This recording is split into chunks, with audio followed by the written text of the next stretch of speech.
Bonjour, bienvenue dans ma bibliothèque. Nous sommes à Montréal le 30 avril 2014. Mon nom est Bruno Lalonde.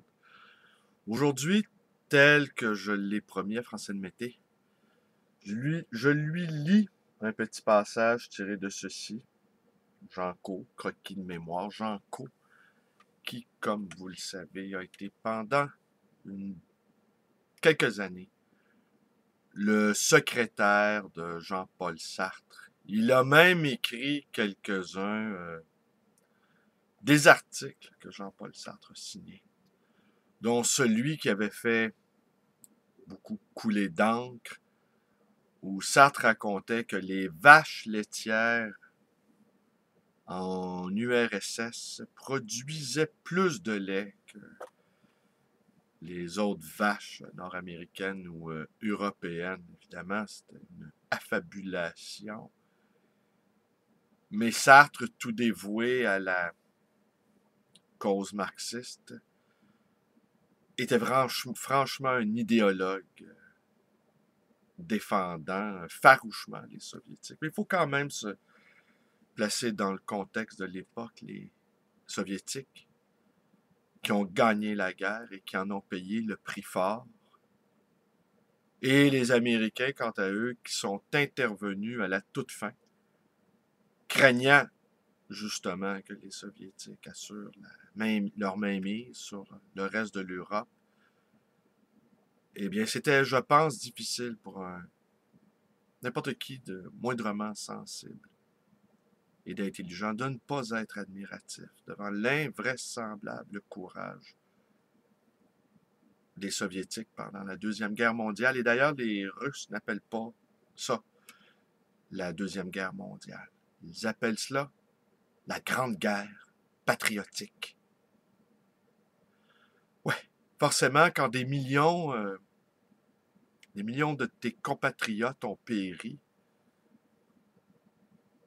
de façon monstrueuse, ils ont même pratiqué le cannibalisme pour survivre, et puis que tu as l'impression d'être seul au monde à combattre un ennemi féroce, comme l'étaient les Allemands, eh bien, il est possible que tu ne vois pas ta situation comme étant mondiale, que tu l'aperçois comme étant quelque chose à toi, qui relève de ton propre peuple, autrement dit. Ouais, je ne m'attendais pas à vous parler de la Grande Guerre patriotique. Ouais, sans doute dans le comportement actuel de Vladimir Poutine, qui, euh, qui instille au sein de sa population un nationalisme retrouvé. Il y a de ces traumatismes de la Grande Guerre patriotique qui ressurgissent. Et peut-être en ont-ils assez aussi de se faire monter en bateau par les Européens et les Américains. Il y a sans doute de cela ici. Peut-être serait-il temps d'ouvrir un véritable dialogue avec eux. Est-ce que les Américains vont permettre cela? Je n'en sais trop rien. Ce que je sais cependant, c'est que jamais l'Empire américain ne s'éteindra. Jamais. Jamais ils ne permettront cela. Jamais. Et ils disposent de tous les moyens pour entraîner le reste de la planète dans leur chute. Pensez-vous sincèrement que si Hitler avait disposé de l'arme nucléaire, il n'en aurait pas fait usage? Vous connaissez la réponse. Alors d'imaginer les Américains là, cédant leur place aux Chinois, par exemple, ça n'arrivera pas. Ils vont tout faire pour pas que ça arrive. Ils y travaillent du matin jusqu'au soir. C'est peut-être ça, la fin de l'histoire. Oh, que de grandes considérations que les miennes. En ce tristounet 30 avril 2014, où encore une fois la météo est accablante. Je suis désolé de vous parler de la météo, mais je pense qu'en ce moment, nous subissons au Québec un véritable nettoyage climatique. Encore 6 mois de ce régime-là, il ne restera plus aucune trace de vie. Mais heureusement, nous avons à la tête de notre nouveau gouvernement des médecins qui n'hésiteront pas à nous euthanasier. Et oui. Peut-être notre peuple est rendu en fin de vie, vite. Une petite piqûre pour abréger ses souffrances. Hier, coup de téléphone de X, mon ami policier. Et oui, j'ai un ami policier qui me téléphone à ma librairie pour discuter de littérature. Et je vous ai raconté dans une vidéo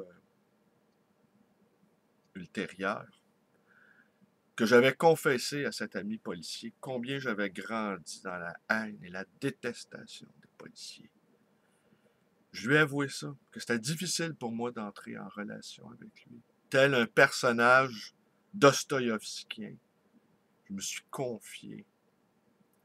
Et après cela, on est allés tous les deux, il était en uniforme, à la librairie à côté de la mienne, chez Olivieri, pour aller voir s'il y avait le journal, les extraits du journal de Paul Léoto qu'il avait envie de lire. Parce que je lui ai prêté un livre de Simon Liberati où il est question de Paul Léoto. Alors, quelle n'a pas été la stupéfaction de quelques clients qui se trouvaient là, dont 2 qui sont également les miens, quand ils nous ont vus, le policier et moi, dans l'exercice de ses fonctions, en train d'examiner les livres qui se trouvaient sur les tables. Et il avait beaucoup apprécié que je l'accompagne comme ça. Et là, maintenant, ben, écoutez, je l'aime bien. Alors, il me téléphone. Hier, il m'a téléphoné pour me dire combien il avait apprécié la dernière parution de la compagnie à numéro. Il avait beaucoup aimé le texte de Christine Dufour, celui de Jean-Paul Coupal et également celui de Michel Bellil. Et de ce dernier, il m'a dit écoute, Bruno, ton ami le fétichiste, là, j'ai beaucoup ri en lisant son texte. Mais cet homme-là n'a aucun filtre. Il est comme Ginette Renault. Et ça à quoi je lui ai répliqué? Ginette Renault a tellement de filtres qu'on ne les voit plus. On a bien ri. Alors, aujourd'hui, je vous lis un tout petit passage. Quelques lignes à peine. Mais assez amusant. Bien des années auparavant, Sartre est au sommet de sa gloire et le docteur Lacan n'est pas encore gourou. Il téléphone et doit voir Sartre le plus vite possible. C'est grave. Il n'a pas tout à fait sombré dans ses délires contrepéteurs et ses triples sauts langagiers avec réception sur la tête, et ne passe en ce temps-là que pour raisonnablement atteint. Ce n'est qu'avec ses prédications dans les caves de la rue d'Ulm qu'il perdra, à mon avis, complètement la boule et naufragera devant ses disciples dans le culte de la personnalité à l'école anormale supérieure, moralité. Le disciple dingue fait le maître fou et réciproquement. Il déboule dans le petit bureau au 4e étage et du 42e rue Bonaparte. Quand il en ressortira, je dis à Sartre, il avait l'air agité. Vous savez ce qui l'a amené? Il me dit, Sartre, ce qui m'arrive est horrible. Vous n'imaginez pas ce qui m'arrive. C'est horrible. Vous connaissez ma fille, hein? Vous savez comment je l'élève. Vous savez avec quel soin, quelle attention je l'observe, hein? Oui, hein? Eh bien, vous n'imaginerez jamais ce que ce matin, j'ai surpris cet enfant en train de faire. C'est horrible.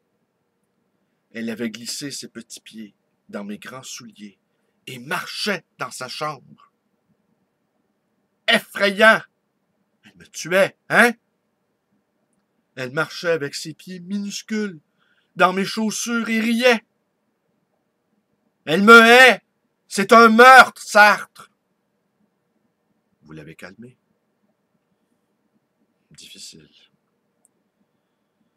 Si je lui avais dit que sa gosse s'amusait, il m'aurait pris pour son complice.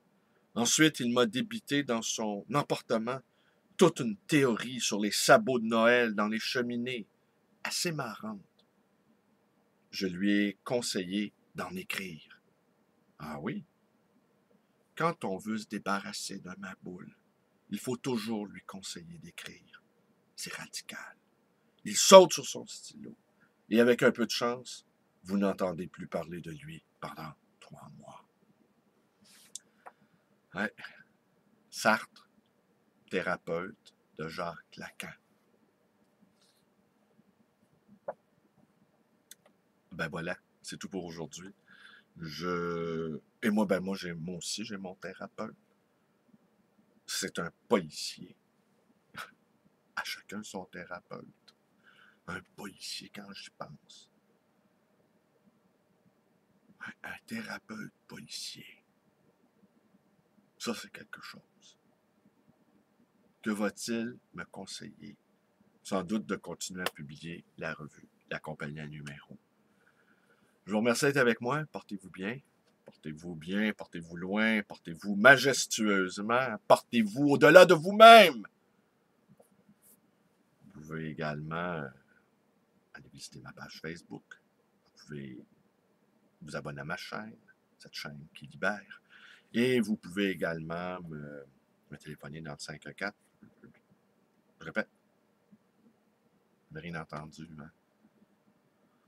Ayez donc l'oreille plus fine. Merci.